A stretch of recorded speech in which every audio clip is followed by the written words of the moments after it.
If you program a machine to be, incredibly stubborn, like it always looks for the historical average, it will eventually go completely bankrupt when the world fundamentally changes. Right, because the baseline is gone.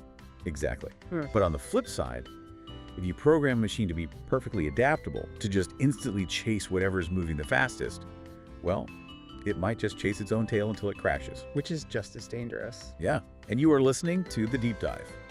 Today, we're looking at what happens when you pit those two exact flaws against each other in a live, just incredibly volatile market environment. It really is the ultimate stress test of algorithmic logic, isn't it? It really is. We're basically observing how distinct hard-coded philosophies survive or, completely fail when the underlying rules of their environment just suddenly stop working. Right. So our specific mission today is to unpack a really fascinating observation log published by Team AI Lab. The date on this log is May 18th, 2026. A very rough day. Oh, absolutely brutal. And I want to be crystal clear right out of the gate here. For you listening, this is not your standard financial market recap. No, not at all. We're not talking about human day traders, making gut-feeling bets on a trading floor. Yeah. What we are examining is a pure, unadulterated simulation of algorithmic survival. Cold, calculating models navigating completely unprecedented conditions. Exactly. And the way Team AI Lab sets up this simulation is brilliant, honestly, because it isolates two totally opposing strategic philosophies. We can basically look at them as two distinct species trying to survive in the exact same hostile ecosystem. Yeah, I like that analogy. Okay, let's unpack the mechanics of those two species because they represent the two main characters in our story today. First, we have what the lab calls Team Mountain Climbers. The steady ones. Right. Their foundational logic is built on something called equilibrium detection. Now, to pull back the curtain on the technical side just a bit, we are really talking about statistical mean reversion here, right? Precisely. So when we say equilibrium detection, we're talking about an algorithm that constantly calculates the historical average price or, the value of an asset. It basically operates on the mathematical assumption that things always eventually return to their baseline. Right, the rubber band effect. Exactly.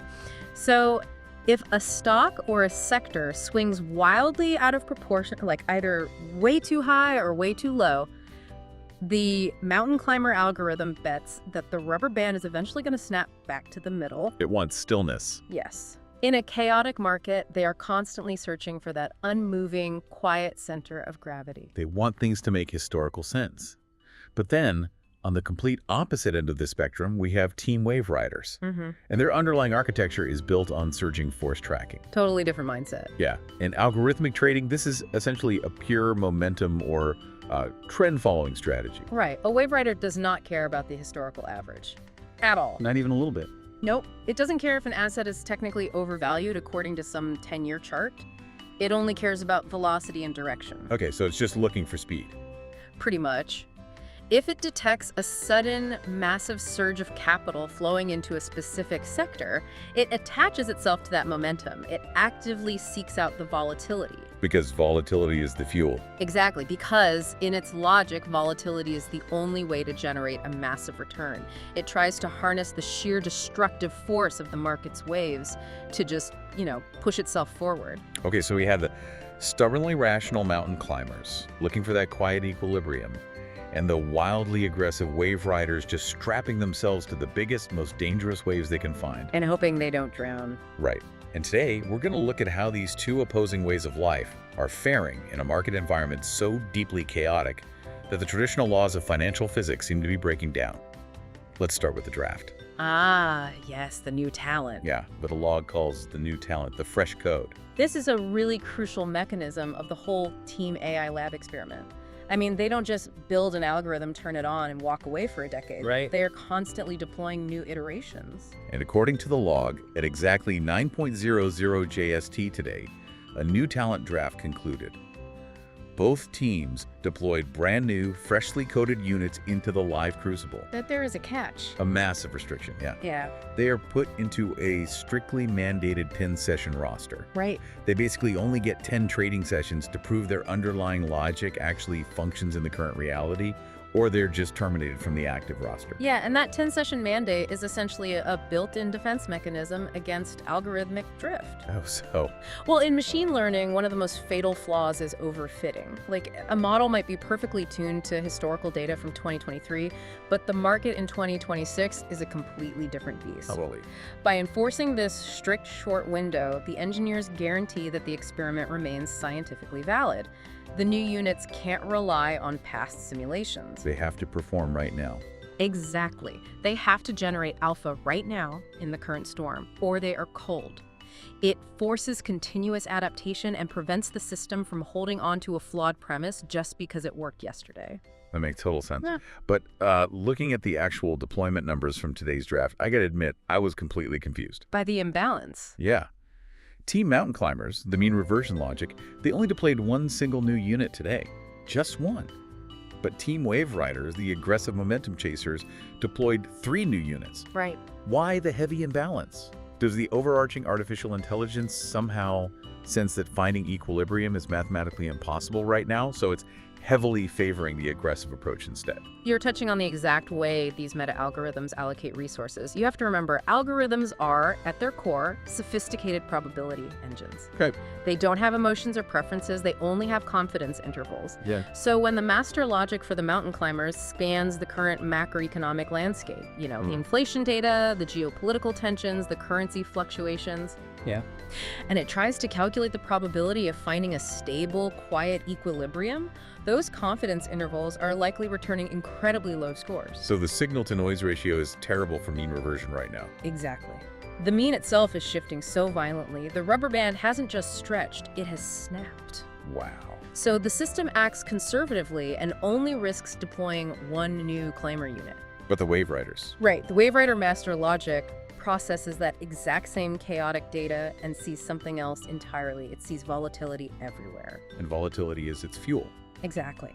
Because volatility is the fuel for a momentum strategy, it calculates a higher probability of catching a powerful trend. Even though it's incredibly dangerous, the system sees more structural opportunities to test its surging force tracking. So it allocates capital to 3 new units instead of 1. Right. The draft imbalance is a direct mathematical reflection of just how hostile the current environment is. And if we look at the reality those units are walking into, hostile feels like an understatement. I mean, let's shift our focus from the new talent to the existing main forces. The one's already out there. Yeah, the units that are already deployed and currently enduring this market. Because honestly, the data from May 18th is brutal. The casualty rates are severe. Severe. I mean, the mountain climbers took a massive daily hit of negative 24.3 points. Yeah. And the Wave Riders, they got absolutely slammed with a negative 38.6 point daily score. And you have to remember, those daily hits are compounding. Right. But here is where the raw data gets truly fascinating. It's the index contrast that really made me stop and question everything. This is the core issue. The observation log tracks how these specialized algorithms are performing relative to standard passive Japanese indices, specifically the Nikkei 225 and the 2px. Right. The mountain climbers underperformed the Nikkei 225 by negative 0.8 points and the 2px by negative 1.3 points. Which is bad. But the Wave Riders did even worse against the baseline.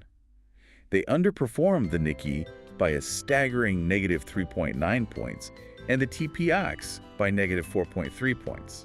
That underperformance is the most critical data point in the entire log. But wait, I have to challenge this premise. If a highly sophisticated, actively managed algorithmic model is getting beaten by a passive baseline index by 3 or 4 whole points on a single day, isn't that just a failed experiment? I see why you think that. Like, at what point do we just admit the models are broken and this is all a sunk cost? Yeah. Why are we even analyzing algorithms that are underperforming the baseline that severely? Because the underperformance is actually telling us something far more profound about the market itself than it is about the code. Okay, I'm listening. It is incredibly tempting to look at a negative 4-point gap and say, oh, the machine is broken. But you have to view this through the lens of quantitative research. These algorithms haven't suddenly forgotten how to do math. They haven't lost their ability to process data. What these immense, glaring gaps against the index vividly illustrate is a concept called regime change. Regime change. Like a total shift in the fundamental rules. Exactly. Think about how these models are trained. They ingest decades of historical data to learn the physics of their environment. Right, the historical baseline. Yeah, they learn how sectors traditionally rotate, how interest rates correlate with tech valuations, how supply chain news affects shipping stocks.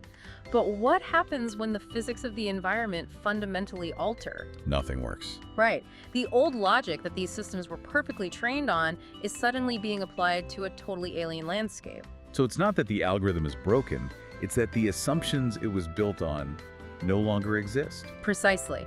If you train a self-driving car perfectly on the streets of Tokyo and then drop it into the middle of the Sahara Desert, it's going to crash. Obvious. The car isn't broken. The environment simply lacks the roads and streetlights the car requires to function. When we see the wave riders underperforming the TOPIX by 4.3 points, we are witnessing a market where momentum is failing structurally. Okay, let's drill down into that actually. Why would momentum fail so spectacularly on this specific day? How does an algorithm rack up a negative 38.6 daily score? Through a mechanism known as whipsawing. Whipsawing. Yeah. In a highly volatile, directionless market, an asset's price might spike rapidly for, say, an hour. Okay. The Wave Rider algorithm detects this as a surging force, buys in aggressively at the top of the spike, and prepares to ride the momentum. But because the market is fundamentally unstable, the trend is a false breakout. Oh no, so the price immediately collapses. Exactly. The price immediately collapses. The algorithm, adhering to strict risk management, triggers a stop loss and sells at the bottom, taking a hit. Coach. And then 10 minutes later, another false spike happens. It buys again, gets crushed again, and sells again. It just gets chopped to pieces by the volatility, resulting in massive compounding daily losses. That makes perfect sense. It's aggressively chasing its own tail right into a brick wall. Exactly. And you can see the toll this whipsawing is taking on the larger picture. Let's look at the season totals. They're rough. Yeah, the mountain climbers are somehow barely clinging to a positive season total of plus 27.9 points. But the log notes this is heavily carried by a plus 14.3 balance from earlier successes. Right, past performance padding the stats. Exactly. The wave riders, meanwhile, are just bleeding out.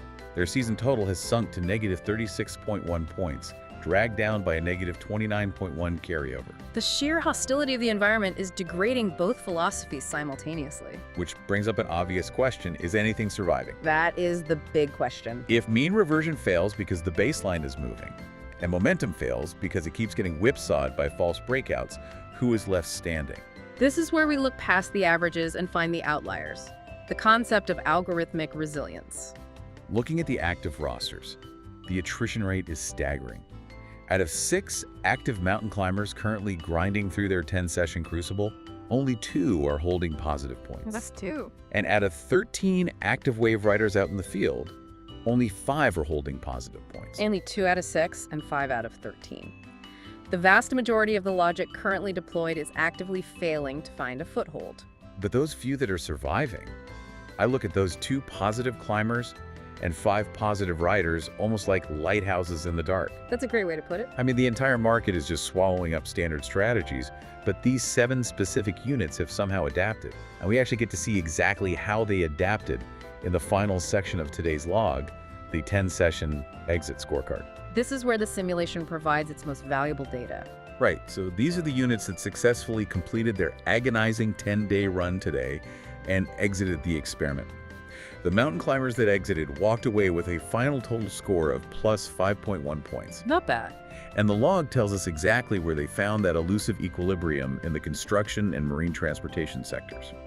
Now, plus 5.1 points isn't a massive windfall, but on a day when the strategy overall took a negative 24-point hit, pulling a positive 5.1 out of the wreckage is incredibly impressive. It is, and it is completely consistent with the underlying mechanics of mean reversion. How so? Think about construction and marine transportation. These are historically heavy, slow-moving, infrastructure-based, capital-intensive sectors. Okay, right. They are not prone to the wild speculative swings you see in, like, software or crypto. Even in the middle of a systemic market regime change, these sectors possess a kind of gravitational inertia. So they don't break as easily.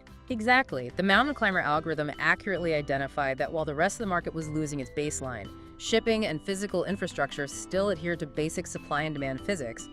They found their quiet eye of the storm. That is a great distillation of why that strategy works when it works.